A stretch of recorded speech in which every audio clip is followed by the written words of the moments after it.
hopeful that towards the end of this year, all of us are going to sing our praises in Biafra land. So, welcoming our Prime Minister. Angola, we are welcoming our Prime Minister with a sum of $625. And the people that made it possible are as follows. My humble self, Mazi Nnamdi Kanu, $50. Mazi Okechukwu Onyacho, $50. Mazi James, $50. Mazi Daniel Umezurike, aka Wankemado, $100. Mazi Sonny King, $100. Mazi Kelly Ugochukwu, $100. Mazi Okechukwu Obioha, $20. Mazi Chinedu Ahanonu, $100. Mazi Obinna Anazode, $10. Mazi Innocent Ozomenem, $30. Mazi Anthony Friday Nwoko, $5. Mazi Naji Jude C, $10. Totaling $625. So this is to welcome our Prime Minister to Angola, to Africa. And you know, our Prime Minister, we are coming to Africa is very historic. You know, it was this same Africa that our supreme leader, that these people, the criminal that surrounded him, lured him to Africa, and they sold him and betrayed him to Fulani cabals with the help of our Eastern governors and their politicians. So today, they are nowhere to be found. They now know that good name is better than silver and gold. I beat my chest to tell Biafrans today that in this world, it is the first Igbo man living or dead that money could not buy. This is our supreme leader, Nnamdi Kanu. And second person that's in living or dead Igbo man that money cannot buy on this earth is our Prime Minister, Simon Epka. So I say kudos to them. I salute you. Triangle, I will follow you. I hit my mic. Ndewo,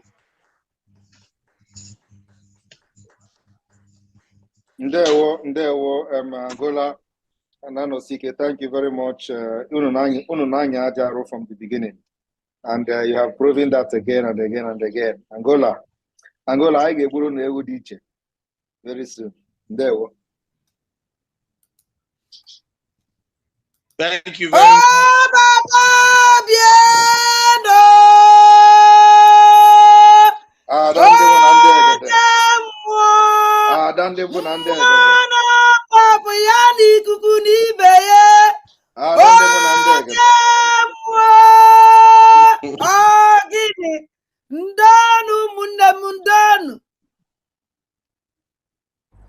Thank you. Lenwem Daniel Uzoma, unmute yourself. Lenwem Daniel Uzoma, unmute yourself. Lenwem Daniel Uzoma, unmute. You have the mic. There you go. Yeah, good evening. Honorable PM. I salute everyone. Honorable Minister, I salute you. There you go. Yeah, I make welcome to Africa. I'm from Autopilot Gambia chapter. Our admin Mego tend to go the thing surgery. Make welcome, but upon that, actually may add for something. Every minute when he came in my video enabled.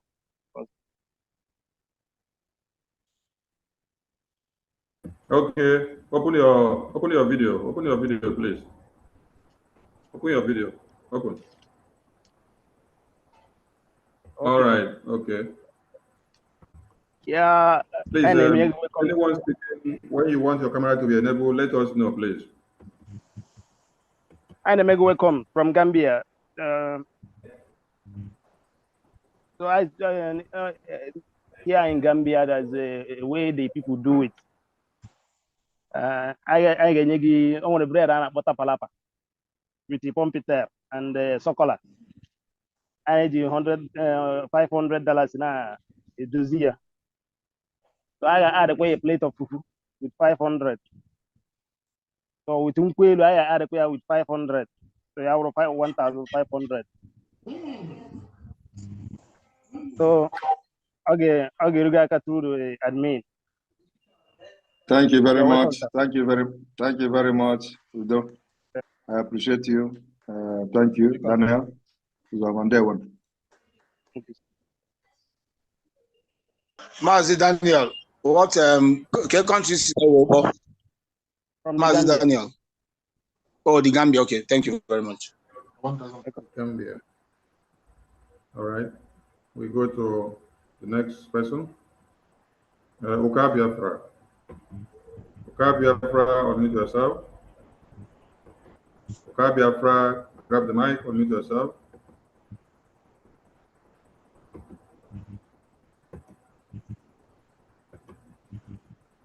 Okabiafra is not ready. Okay, Francis Okonkwo. Francis Okonkwo, unmute yourself. Francis Okonkwo, you have the mic. All right. Good evening, my Prime Minister.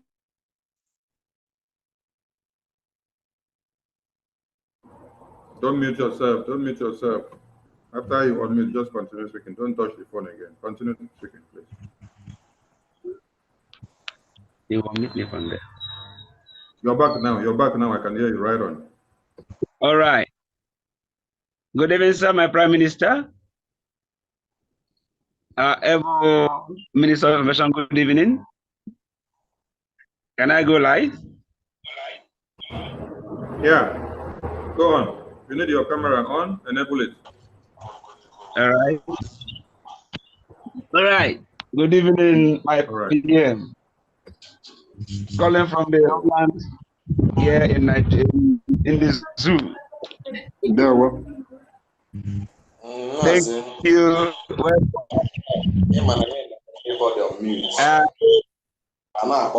Happy to welcome you in Africa. In the long while. I everyone is trying to say, and make an ending is okay. I don't know why. None in Africa. One of them na say no in Africa. And the way Munyam to inyegi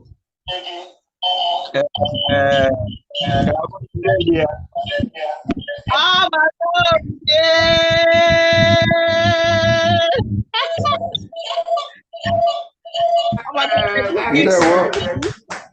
Ndewo.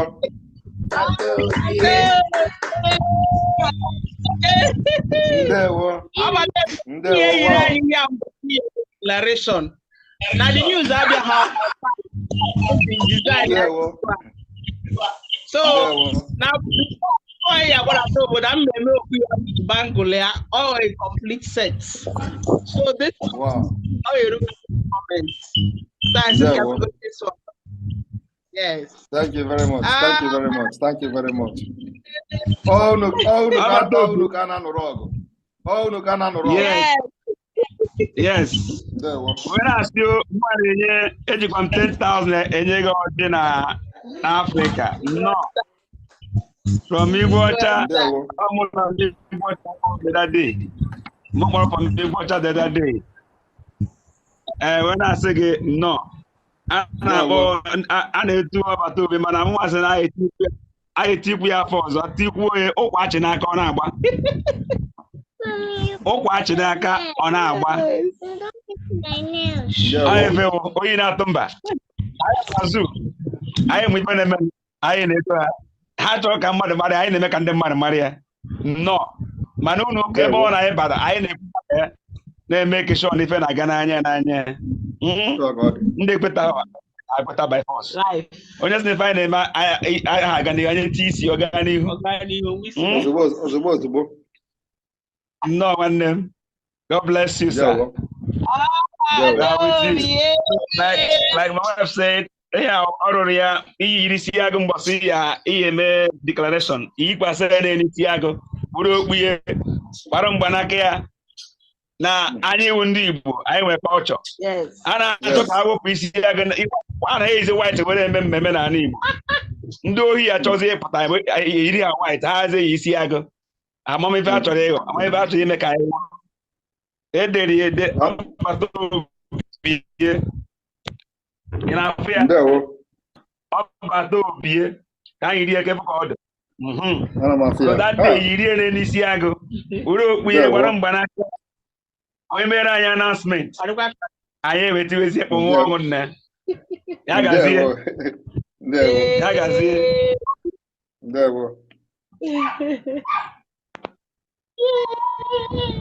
Thank you. I hear my mic. Thank you, Mazi. Thank you. Okay, we go to the next speaker. Nnamdi Anosike. Nnamdi Anosike, is your turn. Unmute yourself. All right, wonderful people, welcome back to this wonderful channel where we bring you back-to-back update and information as it is. In case you have not joined our social media handle, what are you waiting for? Kindly go ahead and subscribe, like, comment, share, and also remember to on your notification button so that whenever our news drop, you will be the first. We'll collect them. Let's go down to the news proper as it is. You don't share for the land of the indigenous people of Biafra. The case of Nnamdi Kanu is heating up as it stands now because a lot of people feel that it is the time for this man to be released. And as it is now, Huriwa have faulted removal of Ozekome Ejiofor from Nnamdi Kanu's legal team. Let's go down to the full detail of the information. Human Rights Writers Association of Nigeria has denounced the removal of Mike Ozekome and Ifeanyi Ejiofor from the leader of the indigenous people of Biafra, Nnamdi Kanu's legal team. The right advocacy group described the move as not just a High Court technical error, but a profound misstep considering the monumental successes both lawyers have achieved while defending Kanu. The group, in a statement by its national coordinator, Emmanuel Onwubiko, yesterday highlighted that the removal of Ozekome and Ejiofor occurred at a critical juncture in Kanu's legal battle. He pointed out how the new set of lawyers failed to convince the judge to grant bail to the IPOB leader given his health challenges, which signals a setback in his quest for justice. The removal of Ozekome and Ejiofor came at a critical juncture in Kanu's legal battle, marked by the recent poor outing of the new set of lawyers who could not succeed in convincing the judge to grant their client a bail in view of his health challenges, Huriwa said. The rights group extolled Ozekome and Ejiofor for their vibrant legal representations, noting that their expertise and unwavering commitment to justice have been instrumental in navigating the complexity of Kanu's case. It highlighted Ozekome's legal acumen, which has led to dismissal of numerous charges against Kanu. Similarly, they acknowledged Ejiofor's steadfast advocacy and unwavering commitment to his client's cause, despite facing personal risk, including alleged assassination attempts and tragic losses. Meanwhile, the youth wing of the APES Igbo Social Cultural Organization, Nnamdi Igbo Youth Council Worldwide, yesterday called on the federal government to release Kanu and bring about peace in the southeast region. The leader of the IPOB recently stated that he could end insecurity in the region within 2 minutes of his release from detention. A statement issued by the national president of Nnamdi Igbo Youth Council, Okwu Nnabike, appealed to the president, Bola Tinubu's government, to leverage on Kanu's assertion and restore normalcy in the region. Okwu noted that Kanu's continued detention is not beneficial to the country, saying that granting him bail would be the best interest of Nigeria's security. He said it was in the overall interest of Nigeria's security that he should be granted bail and allowed to attend his trial from home. Nigeria has been contending with all manner of insecurity from different quarters for years now, even before Tinubu came on board, but any non-kinetic approach that will bring about peace should be speedily embraced by the government. When I don't see they happen, many people are still choking mouth for the matter where we say it concern Mazen Nnamdi Kanu Ohamadike one of Ndibo as the query the government and also pleading with the government to make sure that Mazi Nnamdi Kanu is released as soon as possible from the DSS detention. And Ohaneze is of the opinion that Mazi Nnamdi Kanu's release will bring about peace and tranquility in the southeastern part of Nigeria. And I think that the government should look into this thing. Looking at these things, the government has looked into other matters like this, like the case of Sunday Goho, even the case of Sowore and the rest of them. I think Kanu should be given the same privilege as other political activists in Nigeria. All right, I see the be for Nigeria. The information will be say just enter for my table now. Be say Tinubu don't place 3 months ban on foreign trips for ministers, others. President Bola Tinubu has banned ministers, head of agencies, and other government officials from embarking on public-funded foreign trips. The ban will last for 3 months in the first instance and will take effect on April 1st, 2024. This was contained in a letter dated March 12, 2024 and signed by the Chief of Staff to the President Femi Gbajamiamila. An address to the Secretary to the Government of the Federation, George Akume, in January, Tinubu issued an order to reduce the number of people accompanying him on both local and foreign trips, noting that his delegation members should not exceed 25 for local travels and 20 for international trips. He also mandated that security agents at his destination should provide his protection instead of being accompanied by many security personnel from Abuja. This came following the backlash he faced during and after the last 28th Conference of Parties, COP28, in the United Arab Emirates, which about 590 Nigerian officials attended. Responding to the public outburst, the government said it provided funding for only 422 out of the 590 individuals in the delegation. The letter indicating the ban read in part, Mr. President has concern about the rising cost of travel expenses borne by ministries, departments and agencies of the government, as well as the growing need for cabinet members and heads of MDAs to focus on their respective mandates for effective service delivery. Considering the current economic challenges and the need for responsible fiscal management, I am writing to communicate Mr. President's directive to place a temporary ban on all public-funded international trips for all federal government officials at all levels for an initial period of 3 months from 1st April 2024. The ban, according to the letter, was aimed at reducing costs in governance. It added, the temporary measure is aimed at cost reduction in governance and intended as a cost-saving measure without comprising government functions. Tinubu added that government officials who intend to go on any public-funded foreign trips must seek and get presidential approval at least 2 weeks before embarking on any sun trip, which must be deemed absolutely necessary. It added, all government officials who intend to go on any public-funded international trip must seek and obtain presidential approval at least 2 weeks period to embarking on such trip, which must be deemed absolutely necessary. When I don't see as that matter to unfold, my question is this necessary? Is the presidency not overstepping his bound on placing ban on ministers from traveling to outside the country for a public-funded trip? Another matter is this one of the ways of cutting the cost?